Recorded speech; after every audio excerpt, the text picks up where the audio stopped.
Most people think being easy to deal with is a strength, but sometimes it's just a quieter way of disappearing. You don't notice it at first.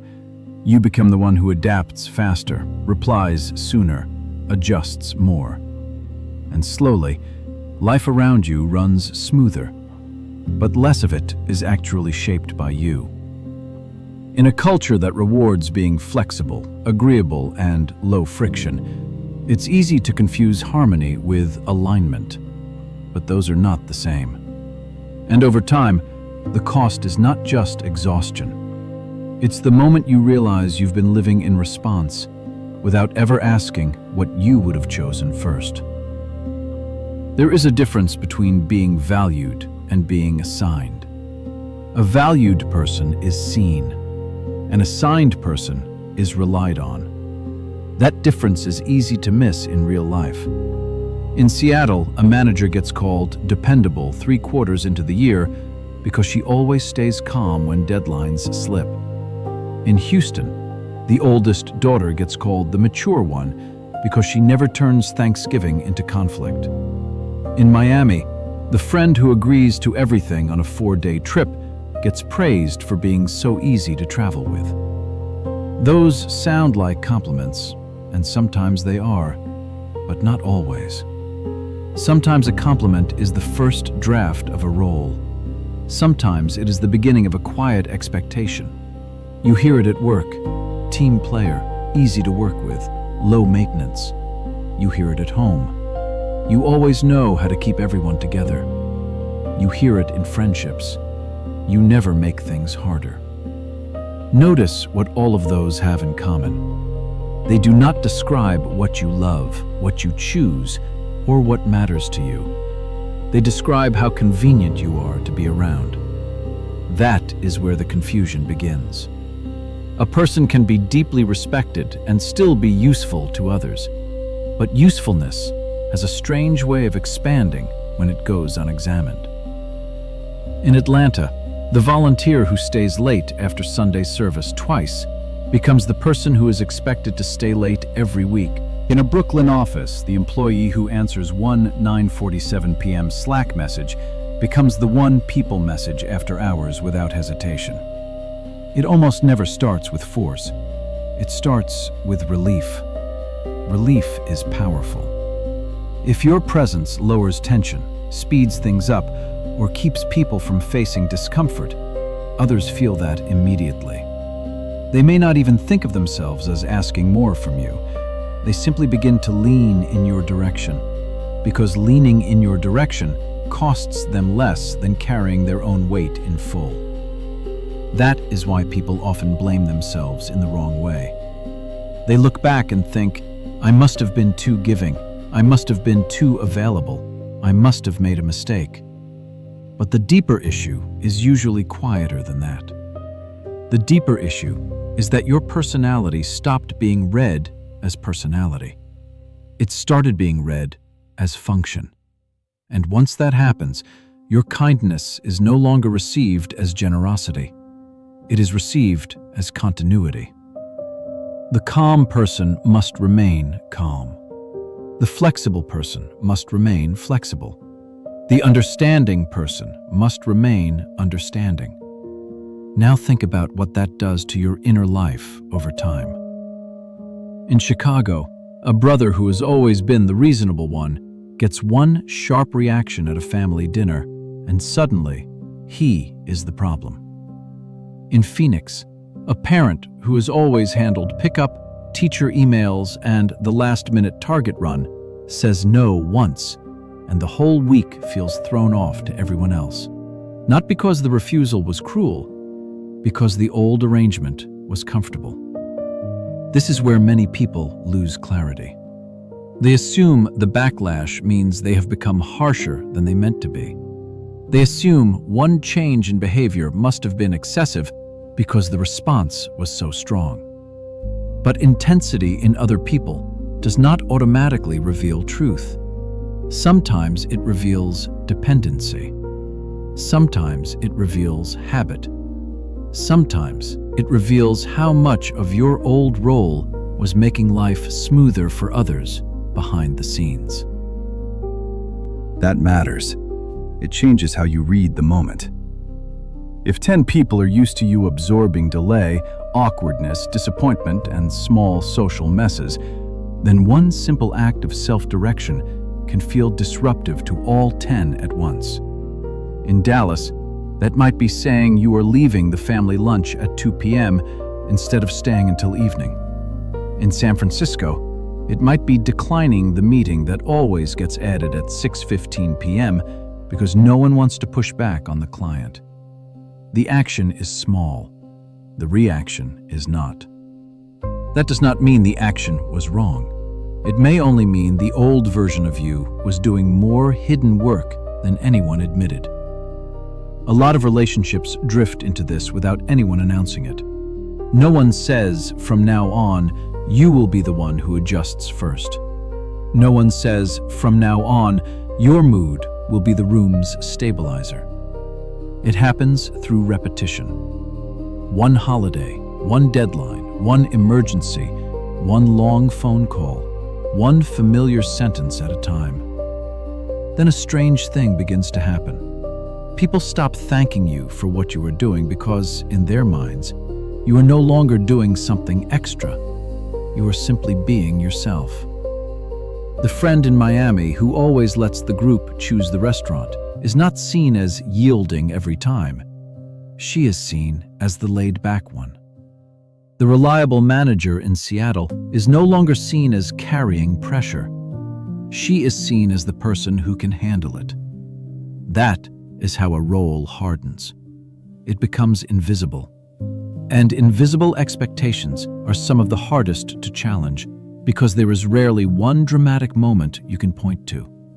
There is no big speech, no official agreement, no obvious crossing line. There is only a growing sense that more and more of your life is being spoken for before you even enter the room. When people talk about feeling used, this is often the part they cannot explain. They were not openly controlled, they were not threatened, they were not ordered around, yet they still feel reduced. They still feel strangely absent from their own days. That feeling makes sense when you realize something important. You can be treated warmly and still be treated like a role. Warmth is not always recognition. Approval is not always care. Sometimes people love the version of you that asks the least from them. Sometimes they sincerely admire your patience, your steadiness, your willingness to smooth things over. But admiration can still become a trap if it only attaches to the parts of you that make other people's lives easier. The phrase, the bigger person, sounds noble until it quietly becomes a permanent assignment. Then it stops sounding like praise. It starts sounding like unpaid duty. This is why a small change can reveal so much. The problem is not that you changed beyond reason. The problem is that the life around you had become too comfortable with your predictability. Once that predictability breaks, hidden expectations suddenly become visible.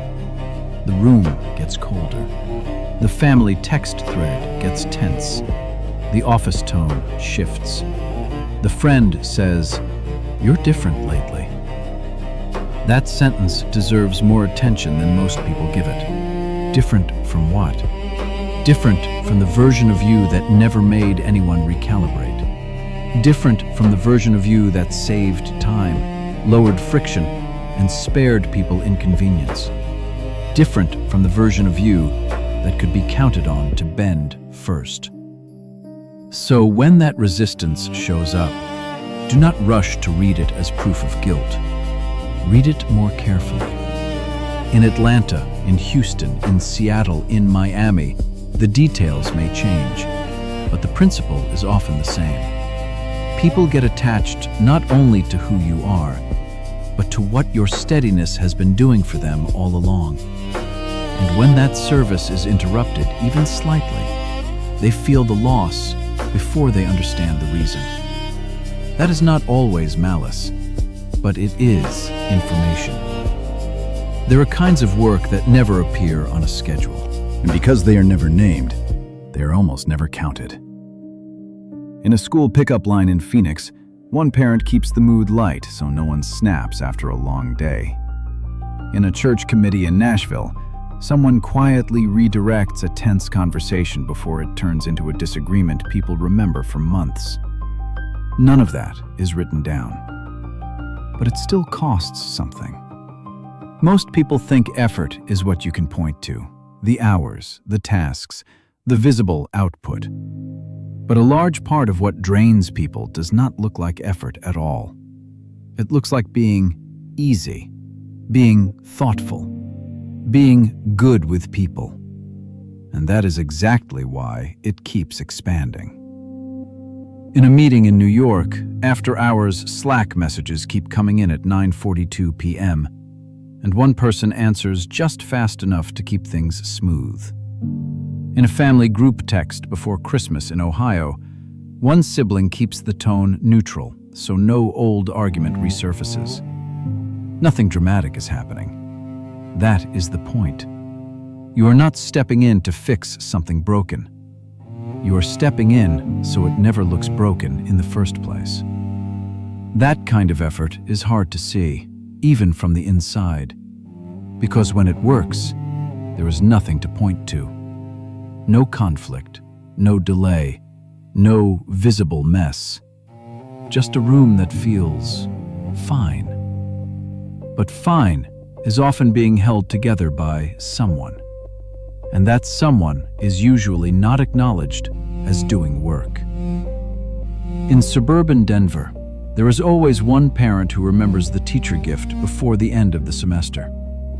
In Austin, someone in a friend group notices who has gone quiet and checks in before the silence turns into distance. Again, nothing on paper, nothing you can list at the end of the day. But if those small actions disappear, the difference is immediate. The meeting gets colder. The group chat gets sharper. The plan falls apart faster than expected. And then people say, something feels off. What they are noticing is not just a change in mood. They are noticing the absence of work that was never named. That is the shift most people miss. You are not only helping, you are keeping friction from surfacing. You are absorbing it before it reaches anyone else.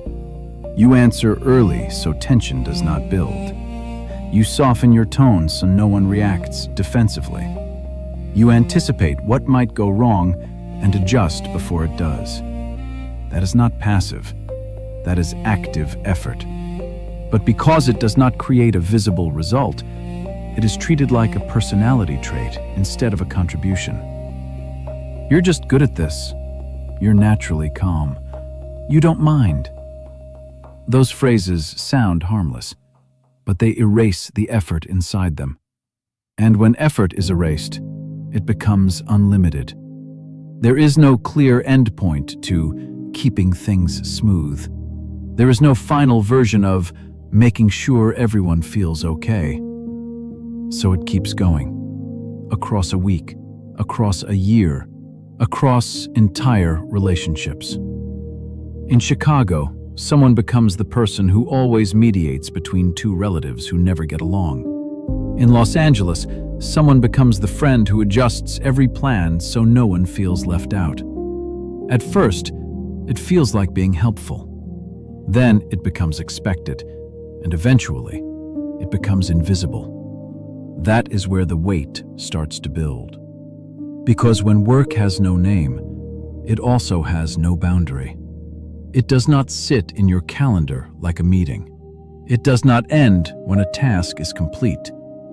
It follows you into conversations, into messages, into moments that were supposed to be yours.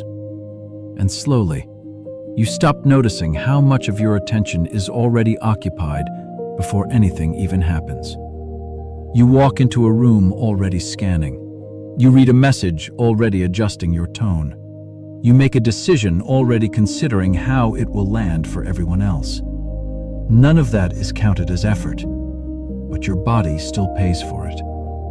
And here is where it becomes difficult to recognize, because nothing is obviously wrong. No one is yelling. No one is demanding. In fact, most of the time, people appreciate you. They rely on you. They trust you. And that makes it even harder to question, because it does not feel like pressure. It feels like being needed. But being needed and being used up are not the same thing. And if you are always the one who prevents discomfort, you will rarely see how much discomfort you are carrying on behalf of others. This is the part most people skip over. They look at their day and think, I didn't really do much, no major tasks, no big achievements. But they forget the constant adjustments, the careful replies, the avoided conflicts, the small emotional calculations repeated over and over again. Those are not empty moments. They are effort without a label. And effort without a label has no limit. That is why it keeps growing quietly, because nothing signals that it should stop. And the most dangerous part is not the exhaustion itself. It is what starts to feel normal.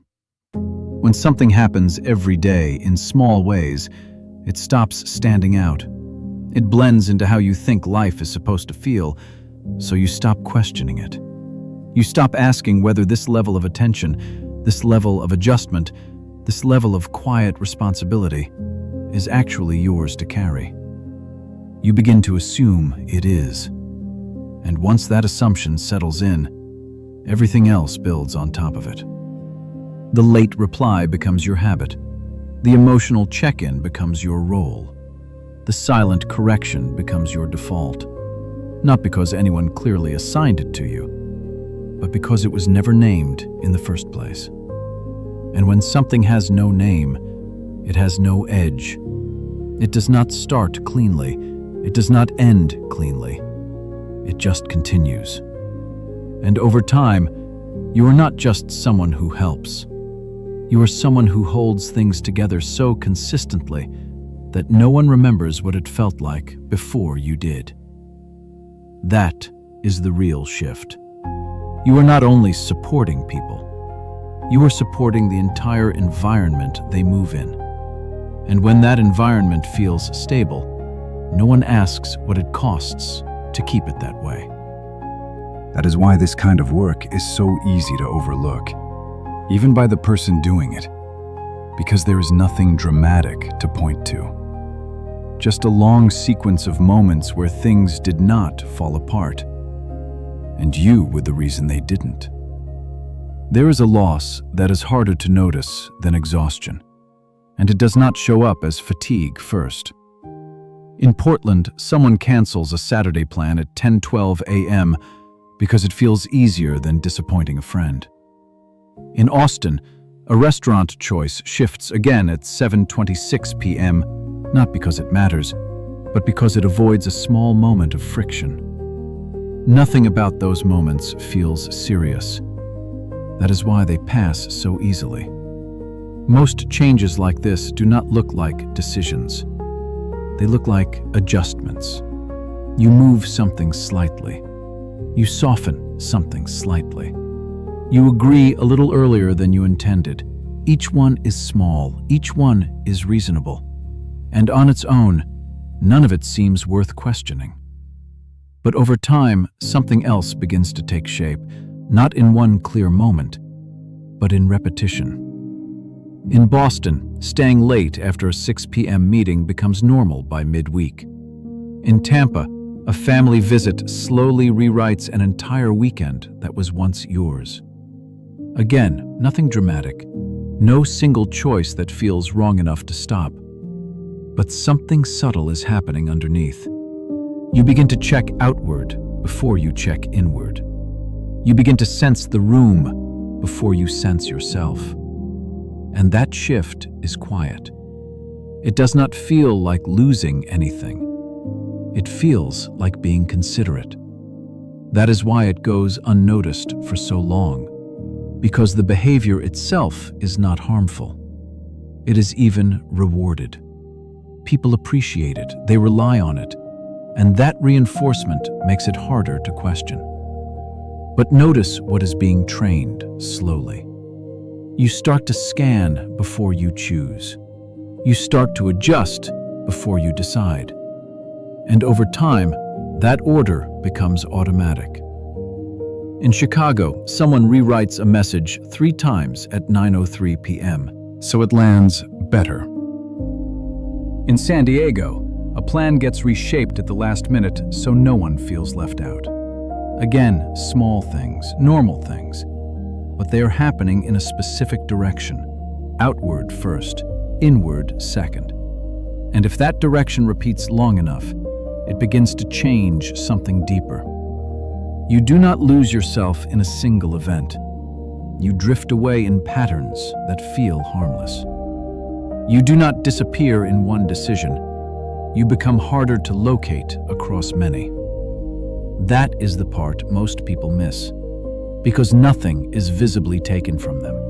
Nothing is clearly removed, but something becomes less accessible. Your own preference, your own timing, your own sense of what fits you without adjustment.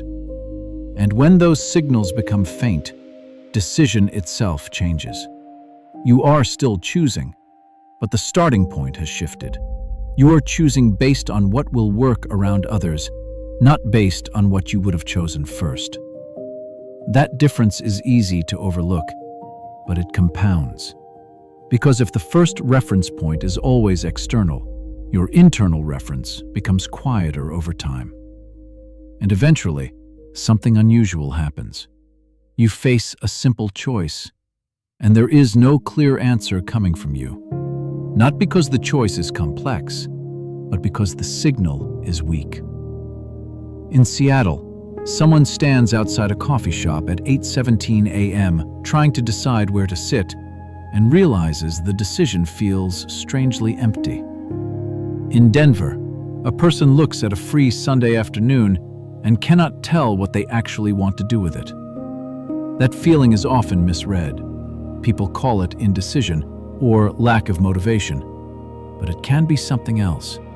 It can be the result of too many small adjustments repeated long enough that the original signal is no longer loud. And this is where the loss becomes clearer. It is not just that you are tired. It is that you are less in contact with what would restore you. That is a different kind of problem, because rest alone does not fix it. Silence alone does not fix it. If you spend long enough responding first and choosing second, the ability to choose cleanly does not stay intact. It has to be relearned. And most people do not notice that need. They assume the discomfort means something is wrong with them, that they should be more decisive, more certain, more clear. But clarity does not disappear randomly. It fades when it is not used as the first reference. You do not lose it because you are weak. You lose it because you stopped asking it to lead. And that is why this loss is so quiet. There is no event you can point to, no moment where it clearly broke. Only a long sequence of reasonable adjustments. A Saturday moved, a message softened, a plan reshaped. Until one day, the question is no longer, what do I want? The question becomes, what will work? And that shift is easy to live with for a while, because it keeps things smooth. It keeps things predictable. But it also creates a distance that is hard to name. A distance between you and your own direction. And that distance does not feel dramatic. It feels like something is missing, but you cannot say what. That is the quietest loss. Not time, not energy. Recognition. The ability to recognize in real time what is yours to choose and what is not. Because once that recognition fades, everything else follows it. Not every request belongs in the same moral category, but most people treat them as if they do. In Los Angeles, a phone lights up at 12:38 a.m. with a late-night call that begins with, "I really need you right now." In Chicago, someone texts on Thursday afternoon, "Can you cover my shift on Friday? It's just this once." Both sound reasonable. Both sound human, and that is where the confusion begins. Because when the words are similar, people assume the meaning is similar. They hear need, and they respond the same way every time. Yes, of course, I'll figure it out. But the cost of that habit is not immediate. It builds slowly through repetition. After 3 similar emergencies in 1 month, something changes. Not in what is asked, but in how it lands. At first, it feels like support.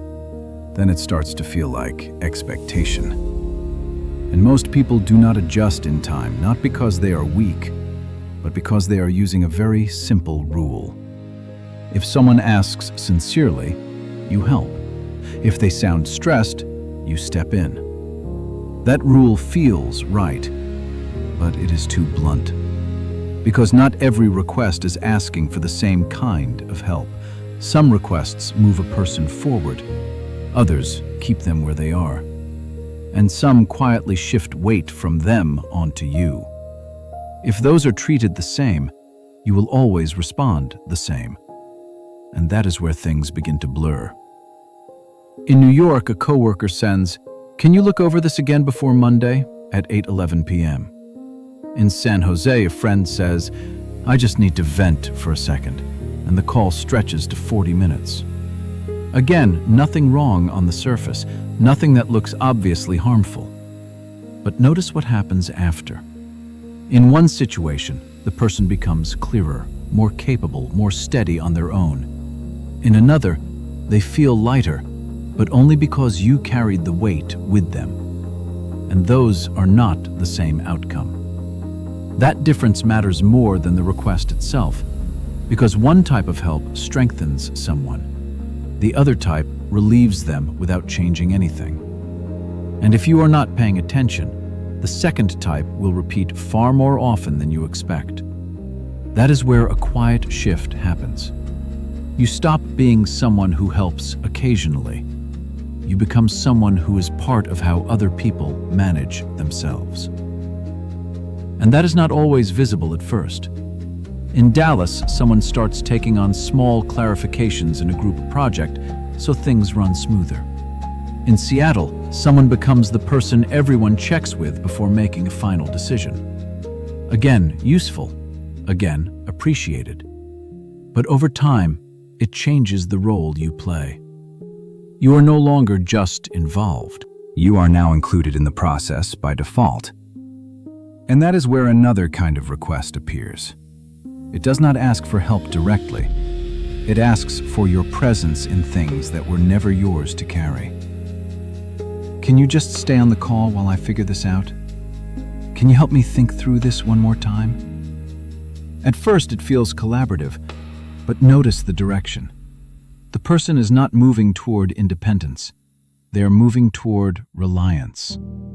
And if that continues long enough, something else becomes visible. The request is no longer about solving a situation. It is about transferring the discomfort of the situation. That is the moment most people miss. Because the words still sound reasonable, the tone still sounds sincere, but the effect is different. You leave the conversation more occupied than before. They leave it more relieved than before. That exchange can feel balanced in the moment, but over time, it is not. That is why a request can sound honest and still lead somewhere unhelpful. Because honesty does not always equal responsibility. Someone can be genuinely overwhelmed and still be asking you to carry something they have not learned to carry themselves. That is where a new kind of awareness becomes necessary. Not judging the person, not rejecting the request automatically, but reading what happens after you say yes. Does this move them forward, or does it make you more necessary next time? In Miami, after helping a friend rewrite the same difficult message 3 times in a week, the pattern becomes clear. In Denver, after being the one who smooths every group plan for months, the role is no longer optional. That is the line most people do not see until much later. because they were not looking for it. They were only asking one question: am I being kind? But that question is incomplete. A better question changes everything. After this moment, is the other person clearer or more dependent? Stronger or simply more comfortable because you stepped in? That question does not make you less generous. It makes your help more precise. Because not every situation needs the same response. Some moments need support, some need space. Some need the other person to stay with their own discomfort long enough to grow from it. And if you respond the same way every time, you will blur those differences. That is where people begin to feel drained without understanding why. They were not doing something wrong, they were just not distinguishing enough. And when you do not distinguish, everything feels equally urgent. Everything feels equally important, until eventually you are carrying far more than you realize. Not because people are taking from you directly, but because you are stepping into places that were never clearly yours. That is the shift. You are not only responding to requests, you are shaping what those requests become over time. And once you see that, the question is no longer whether you should help, it is how your help changes what happens next, because that is where the real difference lives. Not every request asks for the same thing, and not every yes leads to the same place. There is a reason the longer you keep things smooth, the less clearly you start to see them. Not immediately, not in the first few times. But after the 5th interrupted dinner in a month, something subtle begins to shift. After a text you stare at for 20 minutes before replying, something inside you starts to blur. At first, you think you are just being patient, understanding, flexible. But that is not the full story. Because when you delay your own reactions too often, you are not just holding things together. You are slowly losing your sense of proportion. What used to feel like a clear no starts to feel negotiable. What used to feel small starts to feel confusing. What used to feel off becomes harder to name. And that is where the real cost begins. Not in the moment you stay quiet, but in what happens to your judgment afterward. In a Sunday family lunch in Dallas, someone makes a comment that lands slightly wrong. Nothing dramatic, just enough to make you pause. You let it pass. Then it happens again the following week, and again the week after that. By the 3rd time, the question is no longer, was that okay? The question becomes, am I overreacting? That shift is important, because nothing in the situation changed, but your ability to read it did. The same thing happens in smaller, quieter ways. In San Francisco, during a meeting where you agree too fast, you notice it only after the call ends. In New York, at 9:42 p.m., you reread a message you already said yes to, and something feels slightly off, but you cannot explain why. That is not confusion about the situation. That is confusion about your own signal. And it does not come from nowhere. It comes from repetition.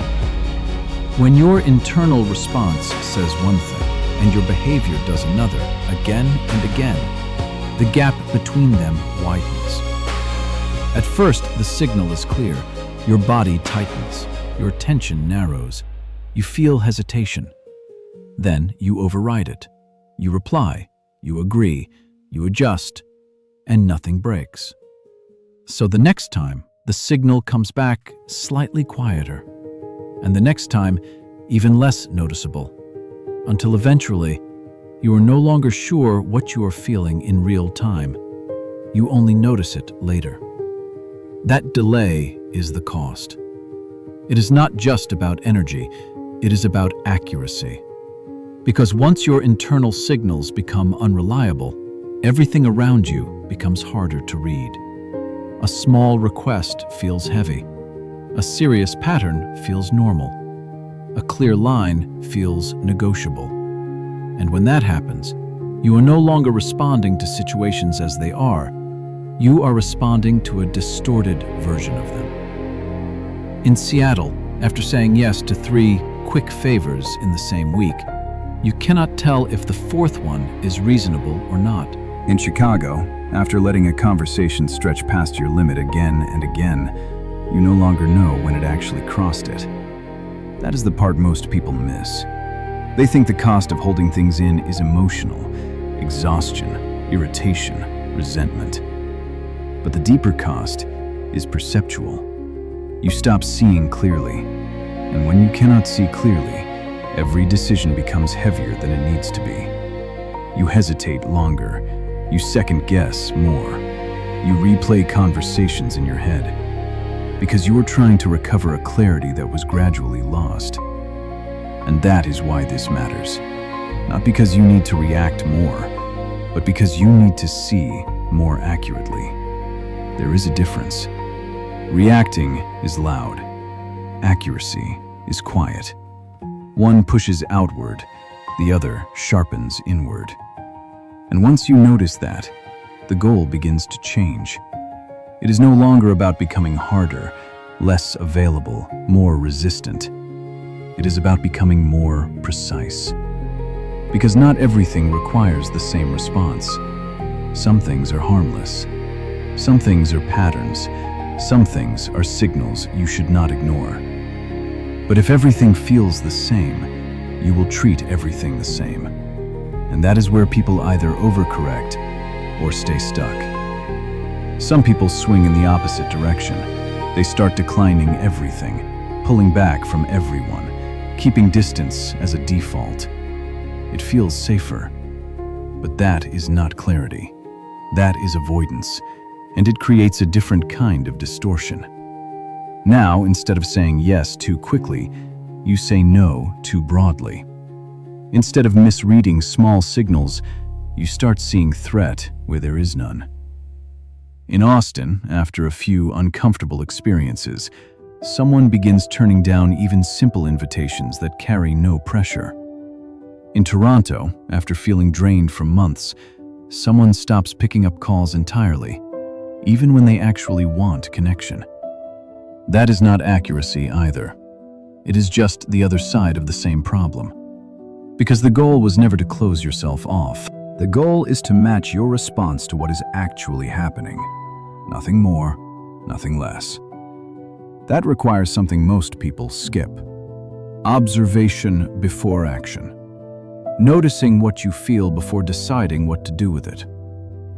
In Miami, during a short conversation that suddenly stretches longer than expected, you feel a subtle drop in focus after 10 minutes. In London, while reading a message on Tuesday afternoon, you notice your first instinct is hesitation, not willingness. Those moments are small, but they are precise. They tell you something before the situation grows larger. And if you can catch them early, you do not need to force a reaction later. You do not need a big response. You need an accurate one. That is the difference. Because once you start paying attention at that level, your decisions become lighter again. You stop overthinking every situation. You stop replaying conversations. Not because things became easier, but because they became clearer. You know when something is fine. You know when something needs adjustment. You know when something is no longer yours to carry. And that clarity does not come from rules. It comes from noticing. So instead of trying to change everything at once, start smaller. This week, watch for one moment, just one. A moment where the sense of obligation shows up before genuine agreement. It might be in a message you feel pressured to answer quickly. It might be in a conversation that quietly runs longer than you expected. It might be in a decision where you look around before you look inward. Do not rush to fix it. Do not force a response. Just notice it clearly. Because that is where accuracy begins. Not in what you say next, but in how early you can see what is actually happening. And once you can see it, You will not need to guess anymore. You will know.